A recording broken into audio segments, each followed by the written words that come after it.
Welcome everyone to CMD368. Before we talk about our hosted news on the pitch today, don't forget to like and subscribe and press the bell in order to receive the latest news from us on the regular basis. Euro 2020 Rugby Review. Can Belgium's golden generation deliver a victory trophy? Having reached the semi-finals of the 2018 World Cup, Belgium will be hoping its most loaded squad can finally reach the pinnacle of the major tournament, but it won't be easy. While Belgium showed their strength in handling Russia prior to the COVID-19 pandemic, Denmark has proven to be a tricky side to overcome in recent competitions. Finland may be underdogs, but their spirit is second to none. Here are the comments for each team in rugby. The Belgian team is led by coach Roberto Martinez with a possible starting 3-4-3. The most important player is Romelu Lukaku. The Inter striker is arguably the most informed number 9 entering the Euros and with chemistry throughout the squad. Romelu Lukaku can easily pick up where he left off in Serie A. Somehow the 24-year-old Jory Tielemans remains one of the Premier League's most underrated midfielders. That perception should change if he has a breakthrough performance at Euro 2020. The biggest strength of Belgium is the attack. Lukaku, De Bruyne and Mertens aren't even the only threats. Eden Hazard is capable of shaking off his poor form at Real Madrid to deliver in a big game if the Red Devils require, while 19-year-old Jean-Marie Delcourt is a striker winger who is turned heads in League One. The biggest weakness of Belgium is the lack of left-footed centre-backs. Roberto Martinez's only left-footed centre-back options are 34-year-old Jan Vertonghen and 35-year-old Thomas Vermaelen. Both are inclined with Vertonghen, the projected starter on the left of the back three, so that could be Belgium's Achilles heel. Can this become a truly golden generation where the Belgian team actually win a major tournament? And this might be Belgium's last chance to earn that title. The Denmark team is led by coach Kasper Hjulmand with a possible starting 4-2-3-1.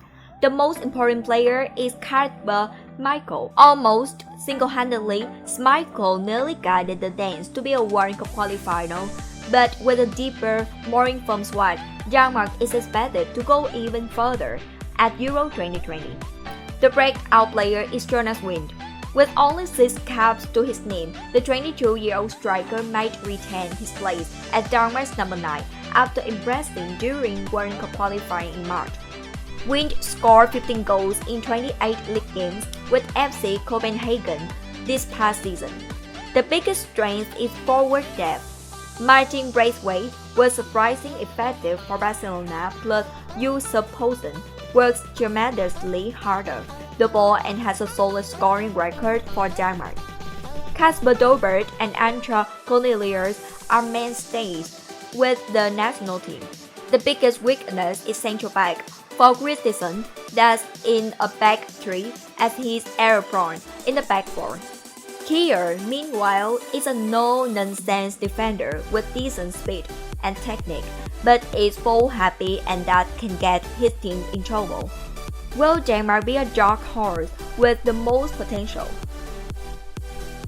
The Russia team is led by coach Stanislav Cherchesov with a possible starting 4-2-3-1. The most important player is Mario Fernandes.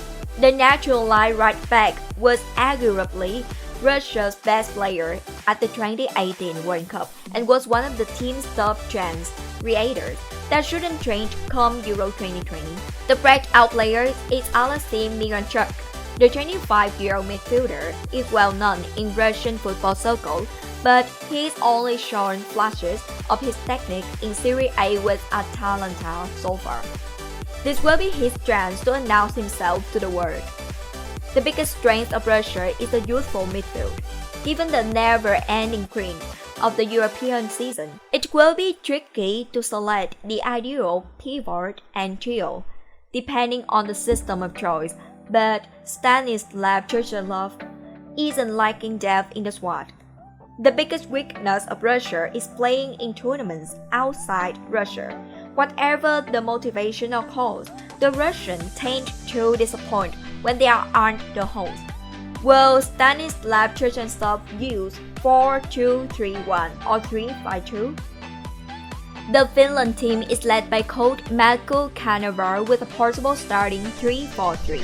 The most important player is Teemu Pukki. The 30-year-old forward scored a 26-goal campaign with Norwich City in the championship, so he is entering Euro 2020 on a high streak. The breakout player is Lassi Labalainen. The self-Montreal winger has been on loan from Bologna since the summer of 2019. The 22-year-old has been used sparingly in MLS this season, but with his improvisation, vision and pace, he could be a dangerous man for the Finns on the counter-attack. The biggest strength is the chemistry of team members. This squad has been together for the majority of the cycle, and a few players are coming off excellent seasons. Given the weak turnaround of games, that will be an advantage for Finland. The biggest weakness of Finland is a one-dimensional attack. This may benefit the Finns in a tournament with all the teams, but could be backfire if they concede of a set piece and need to score. Can Finland be this year's Iceland? Finland's story is similar to Iceland. It's a country not known for its footballing abilities with a smaller population that qualified for its first major tournament. Many people are wondering if Finland will be able to reach the quarterfinals like their Scandinavian brothers did in 2020. Thank you for watching our football news. If it's exciting, please hit the like and subscribe button to hear the latest news from us.